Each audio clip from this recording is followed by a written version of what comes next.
The difference between successful people and failures is their attitude. Let's talk about the winning attitude. This is Leaders Arise podcast with Demola Awoyele. For some couple of episodes now, I have been discussing on the subject of beatitude, which I have tagged beautiful attitudes. And of course, we have been teaching ourselves on the need to take a look on our attitudes in life as they determine what our outcomes would be. We have discussed quite a number of things about attitude. You may want to go back to our previous episodes to get a clip of what we have discussed. But today, I want to talk about winning attitude. Winning attitude. And the central point I want to emphasize in this episode is the fact that winning is first an attitude before it becomes our reality. Winning is first an attitude before it becomes our reality. That is why I said earlier that the difference between successful people and failures is their attitude. Somebody rightly said that if you think you can, you are right. And if you think you cannot, you are also right. That means what you think is much more important than what you can do. A lot of people can do a lot, but they think too less of themselves or too little of themselves. While some people can do very little, but they think much about themselves. No wonder the scripture encourages us to have an attitude of winning. Perhaps when we talk about winning attitude, the story of Caleb and Joshua readily comes to mind. The difference between Caleb and Joshua and the other 10 spies in the Bible is not in their ability but in their attitude. A set of people believed that they cannot, which was the other 10 spies. Why the 2 other people believed that they can? They were raised up by the same leader, Moses. They were raised up in the same environment. They were raised up in the same society, but their outlook on life differs. Why one set see failure or see success as something that is far from them, the other 2 guys, Caleb and Joshua, they saw winning as a possibility. So they won in their mind before they won on the ground. The same thing about you. You need to win in your mind before you can win on the outside. Winning is not first a function of the outcome or the things you face with outside there. It is first a function of the way you think. So before God can change your result, it will change the way you think. Success is not actually for those who have all the abilities in this world, but success is for those who believe in the ability they have got and who go out there to make it happen. So today I want to teach you how you can develop a winning attitude. Don't forget what I said again, that winning is first in the mind before it comes on the outside. Most times when I play indoor games with my wife, I've always intimidated her with this statement: winning is in my blood. I will win. I will do this. I will brag and brag and brag. And in about 90% of the cases, I have always won.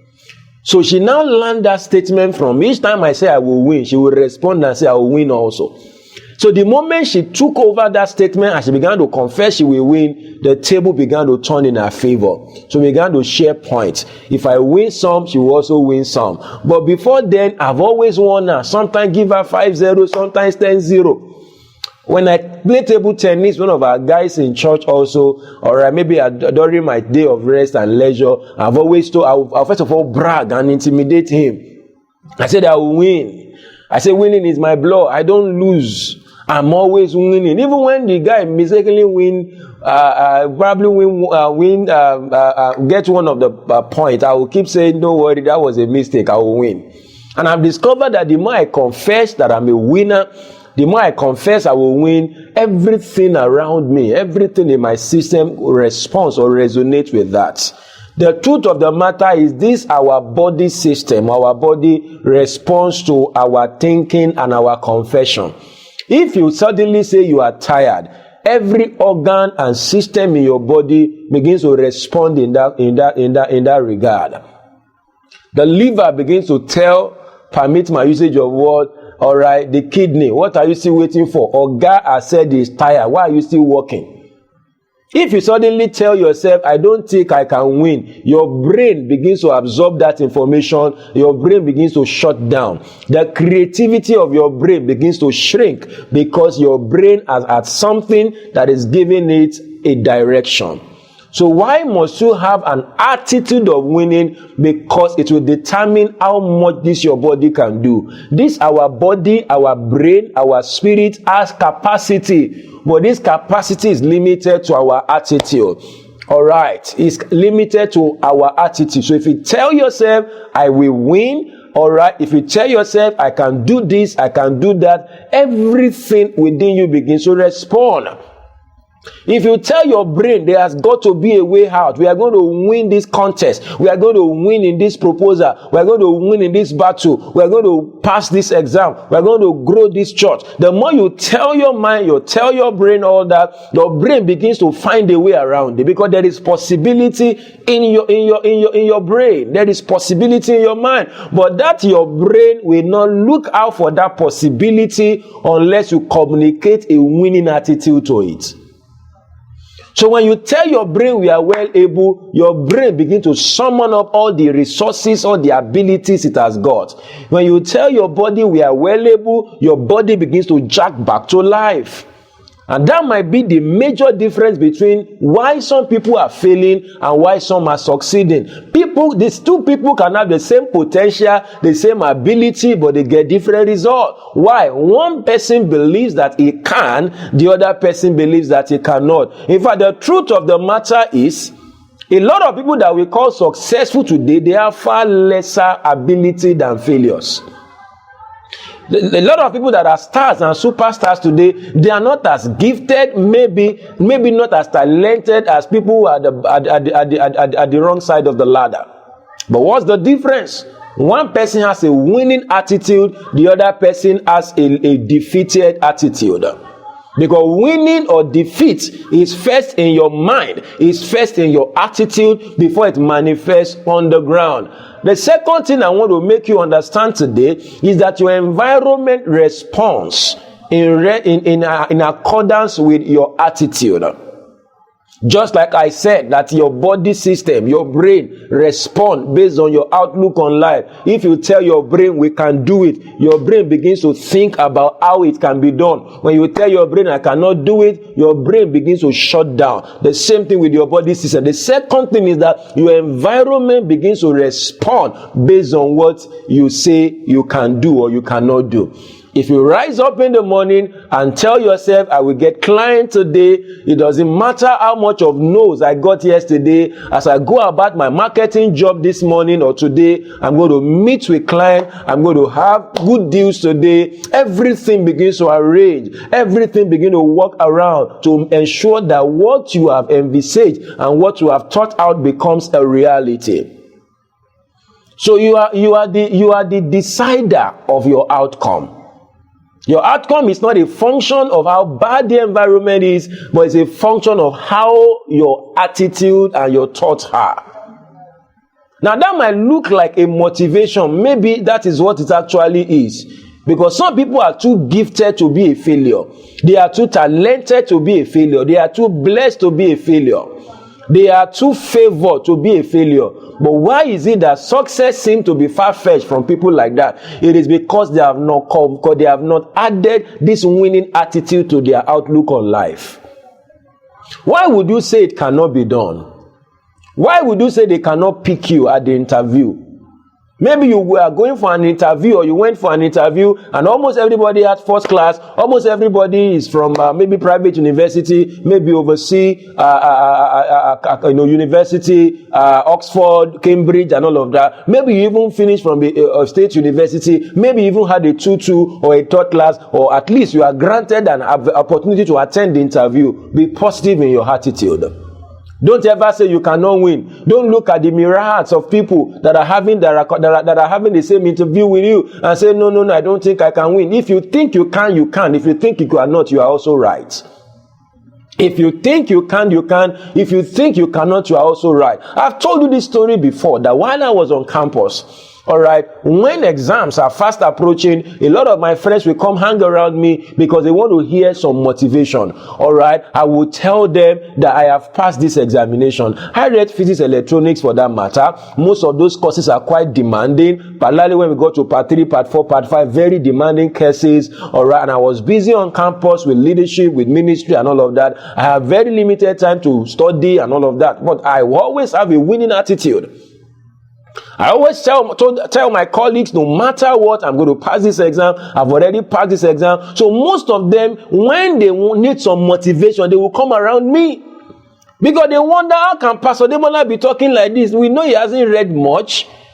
But for him to be talking like this, he must know what we don't know. So they come hang around me. They say, Pastor, how far? How is this course going to look at it? They know it's a cheap course. I'm going to pass it and all of that. And it always turns out the way I said it. It always turned out the way I said it. It always turned out the way I said it.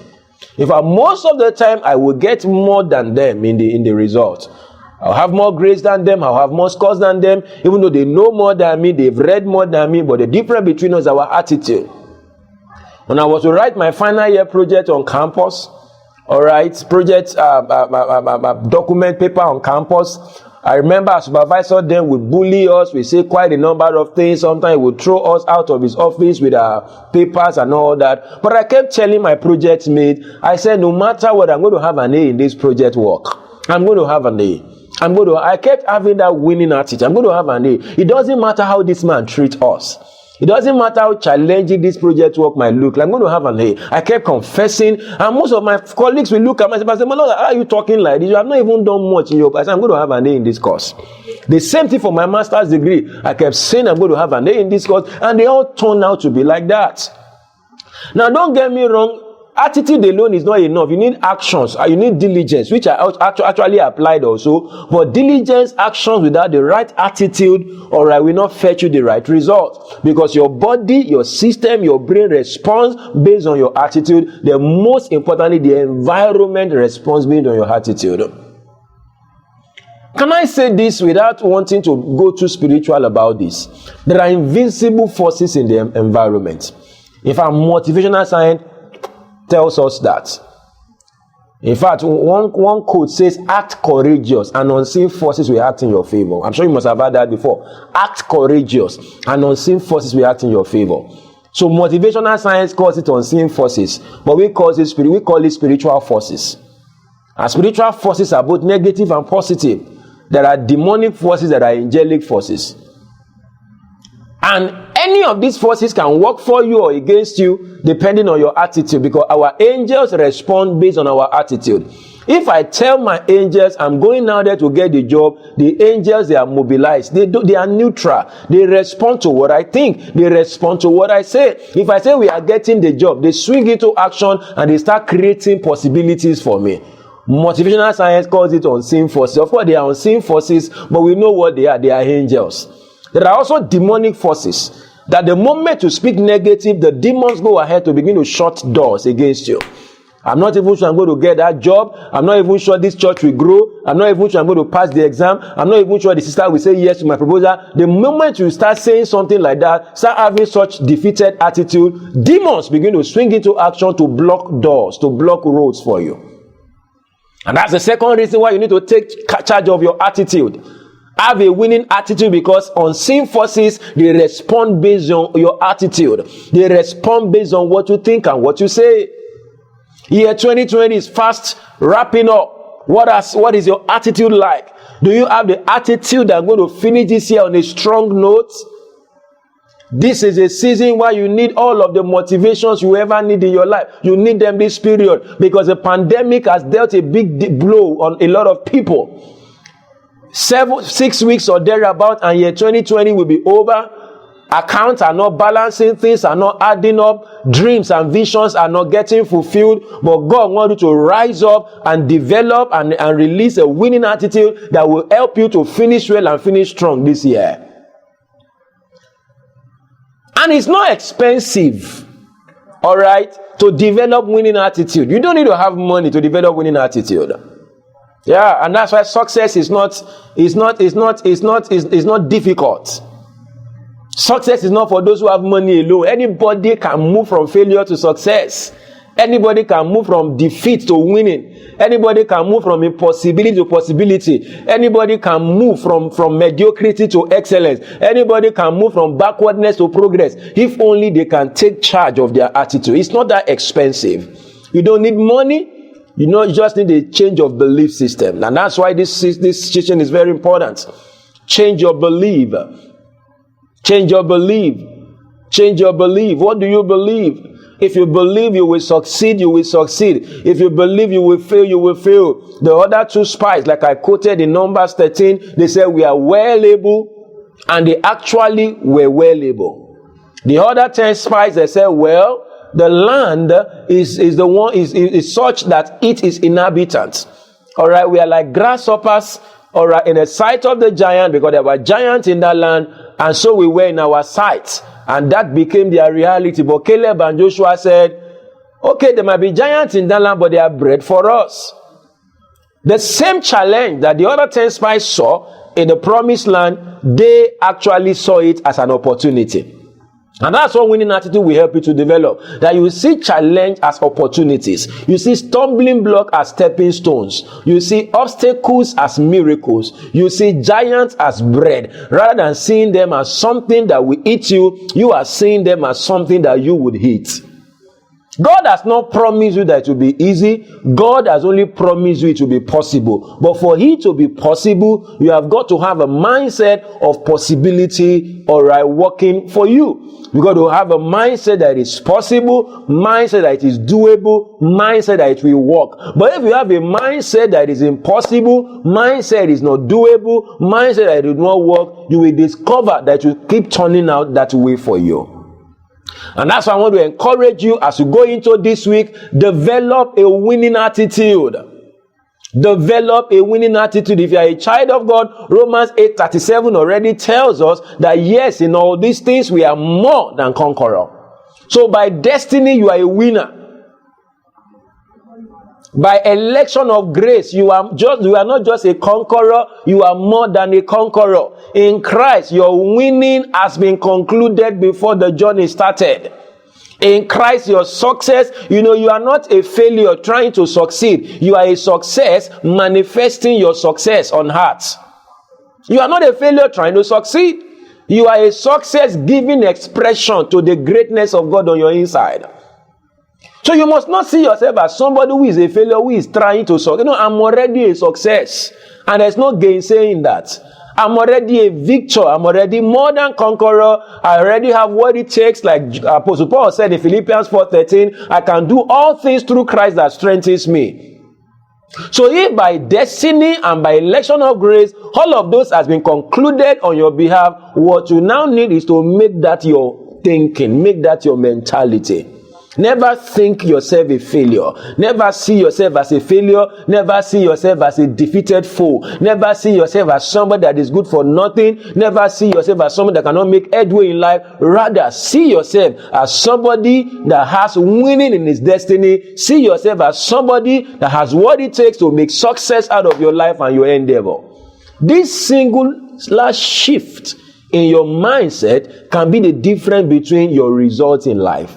The same ability, the same potential, the same talent, the same gifting, the same environment, all right, the same certificate, the same bank statement, but different attitude. Winning attitude instead of attitude of defeat. And as you rise out of today's broadcast with this winning attitude, I want to pray for you that everything around you begin to cooperate with your success.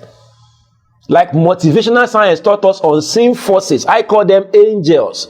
They begin to arrange success for you. Wherever you have experienced failure before, the doors of success begin to open up. And every part of your body and system begin to be stirred up and geared up for the success that God has ordained for you. It's a beautiful day for you. It's a great season for you. So I release you into the fulfillment of your God-given destiny. Thank you for your time with me today on this episode of Leaders Arise. Till I meet with you again at the next episode, go right there and succeed, because you are a winner. Bye for now.